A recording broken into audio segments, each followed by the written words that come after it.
Abusus non tolit usum, penyalahgunaan tidak menghilangkan kegunaan. Assalamualaikum warahmatullahi wabarakatuh.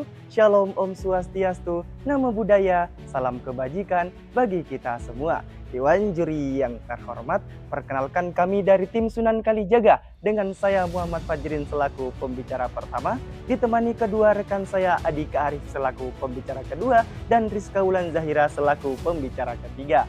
Untuk pertama kalinya, kami menegaskan bahwa kami berdiri pada standing position kontra pada mosi perdebatan. Nilai budaya dan agama tidak boleh dijadikan pembenaran bagi praktik patriarki dalam kehidupan berkeluarga. Dewan juri yang terhormat, mosi ini muncul karena maraknya kasus penindasan secara fisik maupun non-fisik serta kekerasan dalam rumah tangga, sehingga timbul penolakan terhadap praktik patriarki dalam kehidupan berkeluarga. Dilansir dari Kementerian Pemberdayaan Perempuan dan Perlindungan Anak menunjukkan bahwa pada tahun 2025 tercatat 20.573 kasus kekerasan terjadi dalam rumah tangga dengan korban didominasi perempuan dan anak-anak.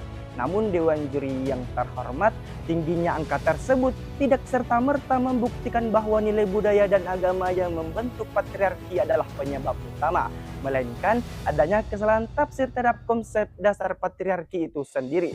Disinilah pentingnya membedakan antara praktik yang menyimpang dan konsep dasarnya. Sejatinya Dewan Juri yang terhormat, dalam perspektif kebudayaan dan keagamaan yang menginginkan kepemimpinan fungsional yang menitik beratkan kepada tanggung jawab, bukan kekuasaan apalagi kekerasan. Perannya mencakup melindungi, menafkahi, serta mengarahkan keluarga agar berjalan dengan baik.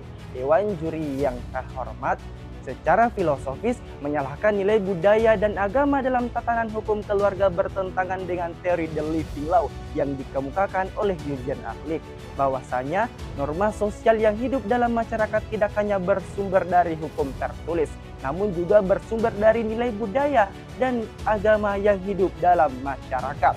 Hal tersebut juga memiliki landasan konstitusional yang kuat seperti yang termaktub dalam pasal 28I ayat 3 dan pasal 29 ayat 1 dan 2 Undang-Undang Dasar 1945. Untuk itu Dewan Juri yang terhormat, kami berdiri di atas dua poin argumentasi utama untuk menolak mosi perdebatan kali ini. Yang pertama, nilai budaya dan agama menghendaki patriarki sebagai distribution of role. Yang kedua, reformasi hukum keluarga melalui penambahan conditional norm atas praktik patriarki dalam kehidupan berkeluarga. Selanjutnya akan dielaborasi oleh pembicara 2 dan pembicara 3 kami. Keadilan tidak selalu berarti persamaan, tetapi keseimbangan sesuai dengan fungsi dan peran masing-masing. Quraish Shihab. Dewan Juri yang terhormat, perlu kita tekankan kembali bahwasanya nilai budaya dan agama menghendaki patriarki sebagai distribusi of role atau diferensi fungsi keluarga, di mana pada pasal 31 ayat 1 Undang-Undang Perkawinan telah menjelaskan bahwasanya kedudukan dan hak suami istri adalah seimbang. Norma tersebut menjelaskan kesetaraan antara suami dan istri. Lalu pada ayat ketiga dijelaskan fungsi suami dan istri, di mana suami sebagai kepala keluarga dan istri sebagai ibu rumah tangga. Keduanya hadir dalam satu jalan, di mana dalam satu pasal menjelaskan persamaan dan kesetaraan, di mana hal tersebut harus dibaca secara seluruh dan sistematis. Dewan Juri, ada alasan mendasar mengapa kami menolak menyalahkan nilai budaya dan nilai agama.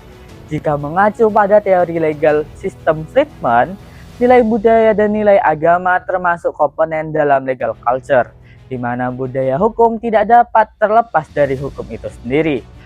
Mosi ini jika diamini akan membuat gap yang dikatakan oleh Friedman sebagai gap law in book dan gap law in action, karena ada jurang antara praktik tertulis dengan praktik yang ada di masyarakat. Apabila hukum ditarik dari budaya hukumnya, maka ia akan kehilangan legitimasi, efektivitas, dan daya ikatnya di masyarakat. Budaya dan nilai agama adalah pondasi penting dalam kehidupan berkeluarga, di mana ketika pondasi ini diruntuhkan, maka yang terjadi bukanlah kebebasan, melainkan disfungsi berlapis, disfungsi sosial karena masyarakat kehilangan panduan normatif, disfungsi hukum karena undang-undang kehilangan akar legitimasinya, disfungsi moral karena masyarakat kehilangan pedoman kompas hidup dalam bermasyarakat.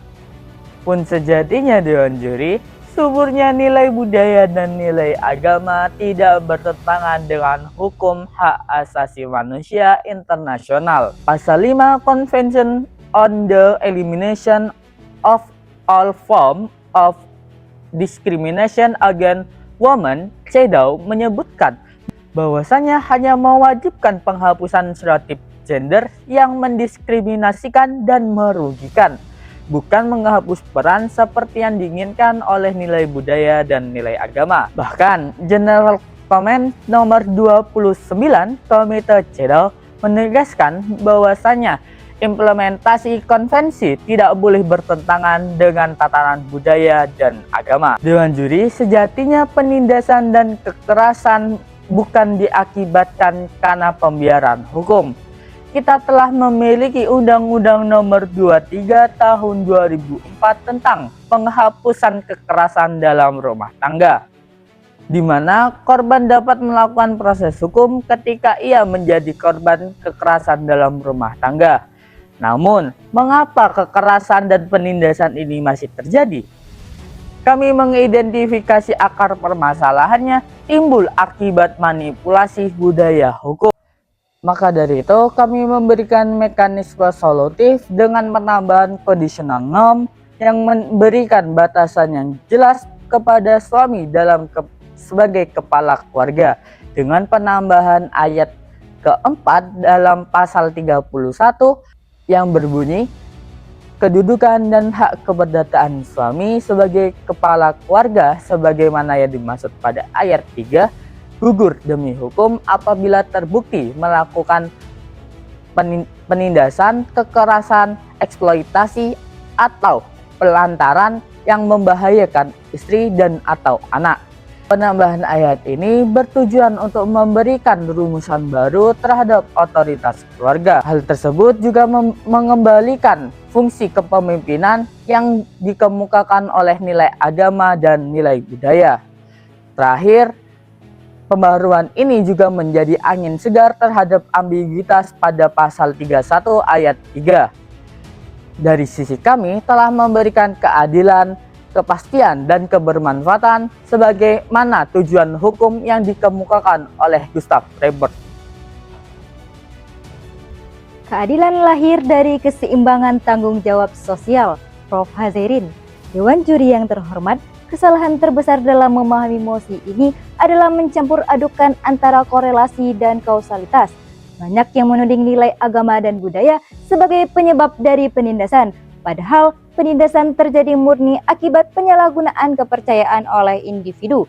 Sebagaimana yang telah dipaparkan oleh pembicara pertama dan kedua kami, bahwasanya kepemimpinan laki-laki ialah kepemimpinan fungsional di mana terdapat prasyarat tugas dan hak memimpin hanya diberikan selama suami mampu memenuhi kebutuhan istri dan anak-anaknya. Sehingga konstruksi awalnya bukan untuk kekerasan apalagi penindasan. Dewan Juri, sama-sama kita ketahui bahwa Mesir ialah negara dengan tingkat religiusitas masyarakat yang lebih tinggi. Berdasarkan data dari Central Agency for Public Mobilization, tercatat 8,6 pernikahan per 1000 penduduk dengan rasio perceraian 29% dari total pernikahan. Mari kita bandingkan dengan negara dengan tingkat religiusitas masyarakat yang lebih rendah seperti Swedia dan Prancis, tercatat 4,5 pernikahan per 1000 penduduk dengan rasio perceraian mencapai 50% dari total pernikahan. Dari pola tersebut menunjukkan bahwasanya internalisasi nilai agama dalam masyarakat berperan secara signifikan terhadap tingginya angka pernikahan serta menjaga stabilitas keluarga. Dewan Juri, mari membedah secara empiris tentang nilai budaya lokal yang sering disalahpahami. Nilai budaya memandang bahwa kepemimpinan laki-laki ialah dengan peran dengan tanggung jawab yang besar. Sebagai contoh dalam budaya Bugis Makassar, falsafah Siri menuntut laki-laki sebagai pelindung. Sementara dalam struktur adat Batak yang patrilineal terdapat prinsip somba marhula-hula yang mengharuskan suami menghormati pihak istri. Dengan demikian Dewan Juri baik dari kacamata agama maupun budaya sama-sama mengakomodir kepemimpinan bersyarat, di mana otoritas melekat pada pemenuhan tanggung jawab.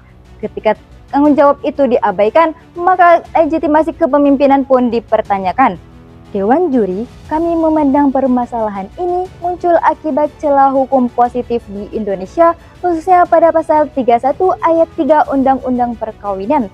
Oleh karenanya, kami menawarkan konsep conditional norm, yakni hak suami sebagai kepala keluarga gugur demi hukum apabila terbukti melakukan kekerasan. Pendekatan ini telah terbukti efektif dalam menekan penyalahgunaan otoritas di Maroko. Mereka mendefinisikan ulang relasi keluarga sebagai tanggung jawab bersama melalui Mudawwanah 2004. Dengan solusi yang kami gagas, keadilan bagi istri dapat ditegakkan serta memulihkan nilai budaya dan agama dari polusi tafsir yang menindas.